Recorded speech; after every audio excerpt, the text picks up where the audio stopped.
Gerald Garza here with Jay Davis, the voice of the Rockdale Tigers, KRXT's Jay Davis. Jay, you've been doing Rockdale football for a long time. I know since I was in high school. How long have you been doing Rockdale football, and what does Rockdale football mean to you? Well, Gerald, my first year being the voice of Rockdale football was 2010.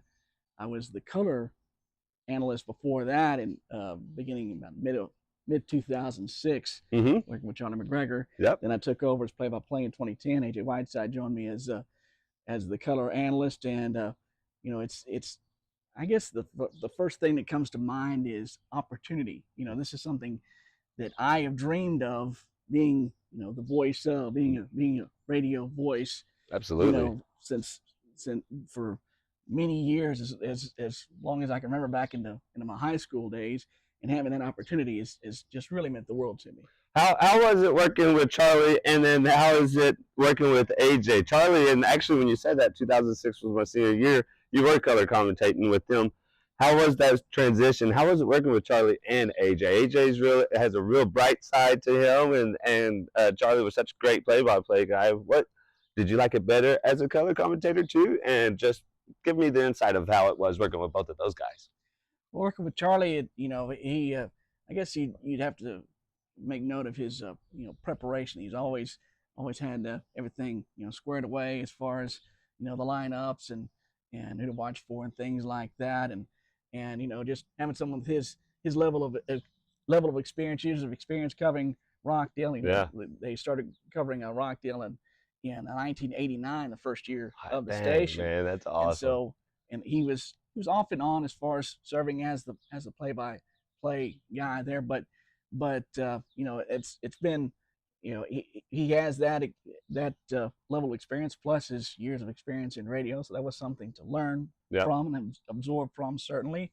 And working with AJ, first of all, just switching chairs, becoming the play-by-play guy, that's meant a lot to me because Yeah, absolutely. my idol in the business, make none of the hat, is Brad Sham, voice of the Dallas Cowboys, and he's the one that got me interested in the play-by-play business. Awesome, man. And to start out with, and being able to take on that role of something, and then in 2017, of course, the Tigers played in the state championship game, and I got to sit. And I verified it later by way of photographs and such. I got to sit in Brad Sham's seat. So Man, that is awesome. That was certainly a thrill for me. Yeah, heck yeah. We're going to jump right into it. Let's talk Rockdale football this upcoming year. Hunter Hamrick is in his second season. In his first season, we made the playoffs. What kind of aura does he bring to this Rockdale football team that makes them playoff contenders? Well, I think a couple of things stand out when it comes to Coach Hamrick is, just football wisdom. One is a combination of things: football wisdom and football genealogy. Yeah.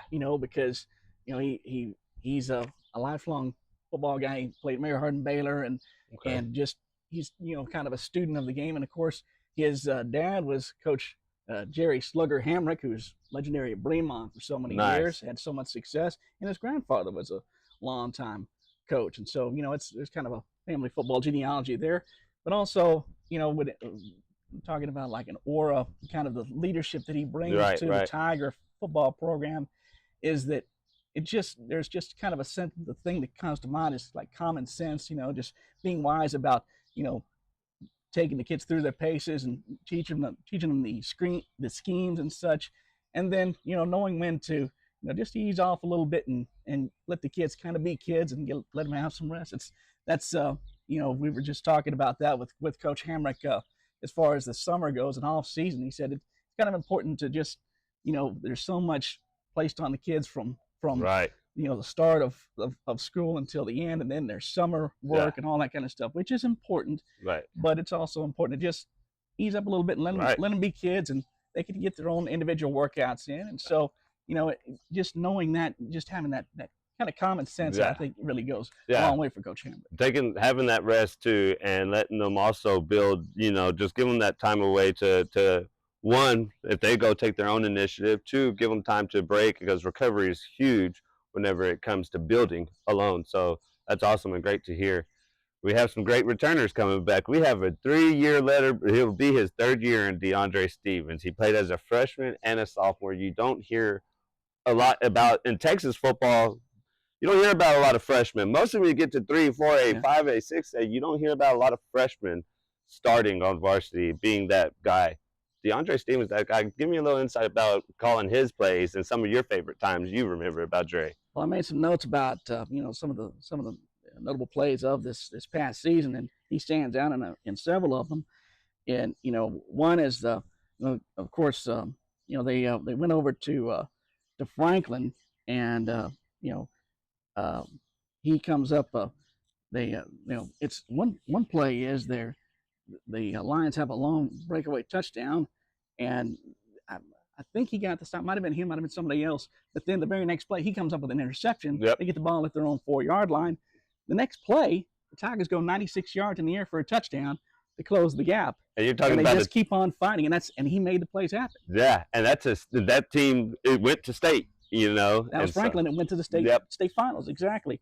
And also in the Battle of the Bell, a game which, and this goes to my years of experience, both as color and as play-by-play.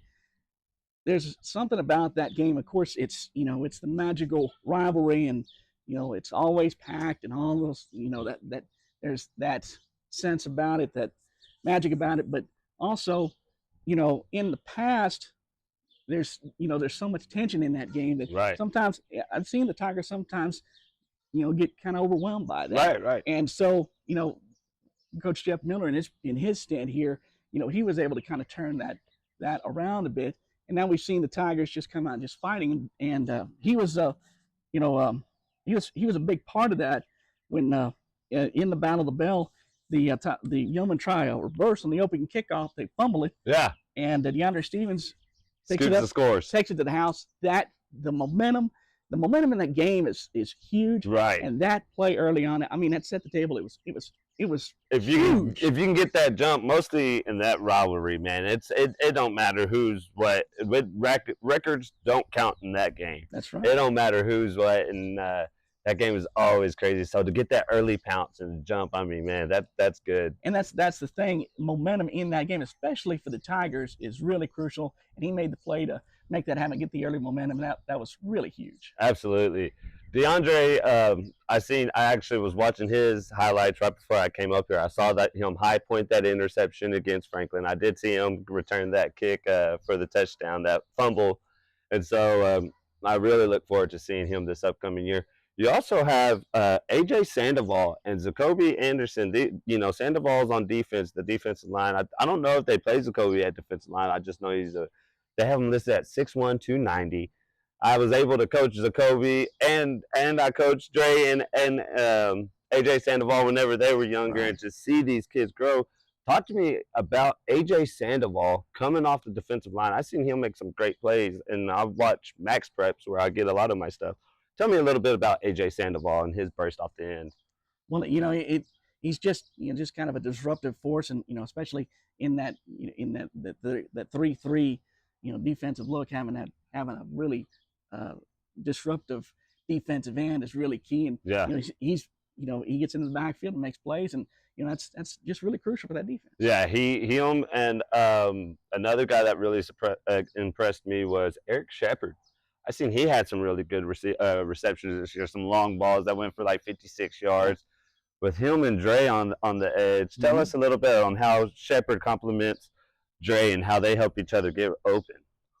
You're talking about with Eric Shepard, offense, wide receiver, yes sir. Yeah, that's the thing. Having the two talented receivers on the outside, that's going to open things up. It'll open things up for your receivers underneath, and it will open things up. Having a threat on each side that means the defense can't focus on one or the other. They have to take them on kind of one-on-one or scheme it out however you want to do it. But it will weaken the defense when you have two different threats that you can go to, and so that's always huge. So you go into this tough district. They realign it this year. We lose Lorena, but you still have Franklin, who's number 2 in state. You have Little River at number 8. They have Cavilli Neely, who's a great running back. Jaden Jackson. Tell me how it is to not, of course we're Rockdale Tiger fans, but once you see those teams go into the playoffs and then they're still going, tell me how it is, being like, man, I seen this kid, and who are some of Mm-hmm. the teams that's really stood out and the players that maybe kind of caught your eyes?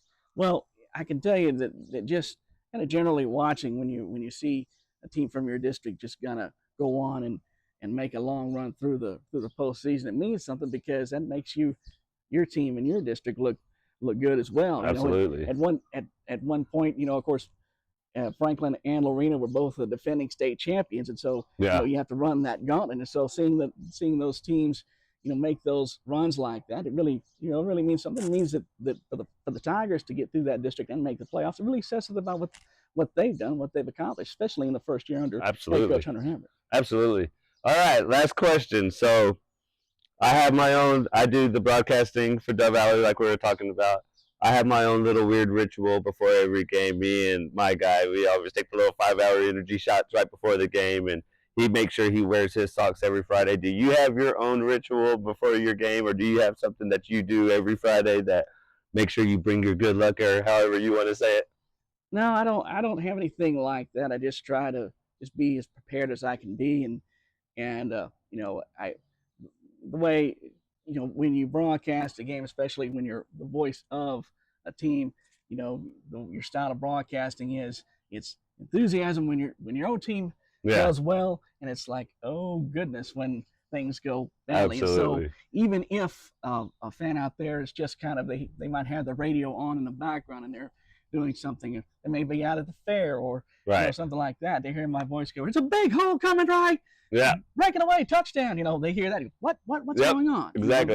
That's part of the narrative of telling the story is the way you tell the story. Yeah. I was thinking, I wanted to make note of something that, you know, uh, with regard to this district and the Tigers' role in it. Mhm. AJ and I were talking. We were on our way to Franklin last year, and I was, the Tigers had one win, a couple of wins at that point, Yes, sir. and I I just had the sense that the Tigers were, I know Coach Hammock's a good coach, and he's Yeah. going to do a lot of good things, and I just had the sense that this team was ready to turn a corner and make something happen. Right.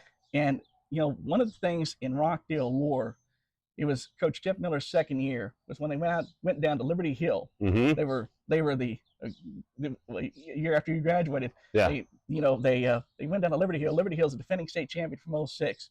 They go down there and they're playing that Liberty Hill slot T offense, and Mhm. they just Yep. they were heavily favored, and the Tigers went out and gave them everything they could handle, and they came out short, but the Tigers, especially the young Tigers, sophomores on that team, realized, hey, we can do something, Right. and they got on a roll, won the last 3 straight, won the bell, and that started the Jeff Miller era. Really. Right. Right. And I was telling AJ on the way to Franklin, I was saying, if they come out also playing a slot T team, was defending Yep. state champion. Yep. I said, if they go out and have a good performance, come out strong, and make things happen, and just blow up to Franklin, it's going to be Katie bar the door. There's no limits to what this team Right. will be able to do. Absolutely. And so, and they came out and they had that kind of performance. The next week against Troy, I think it was next week against Troy. Yeah. It was that they came out and weren't sharp early on, but Coach Hamrick kind of he sent a strong message that you guys need to get in gear, and Right. they came out and scored 26 unanswered points and took over the game and got the win, and that got things rolling. They did have a little bit of difference again between them and the '07 team. Yeah. They didn't play their best down the stretch, Right. but it's my impression that that really showed, and they were talking about that after the Franklin game. They were saying, hey, Liberty Hill '07, this is that Right. kind of a situation. It's that kind of a start. And, I think these kids and these coaches kind of realize they do have something here. If they just take it and put it in gear, put the work in, get everything going, there's no limit to what this team can do.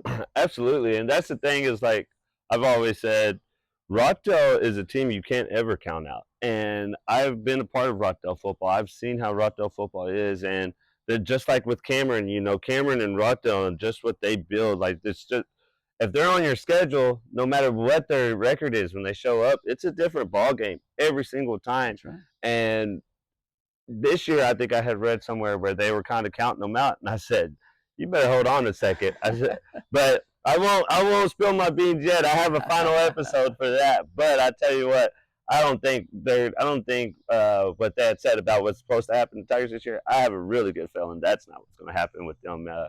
I think just knowing some of the kids, knowing the type of camaraderie here and what they build, I think that Rockdale is always a contender year in, year out. And so Coach Hammer's coming over here. He's done his thing in the first year.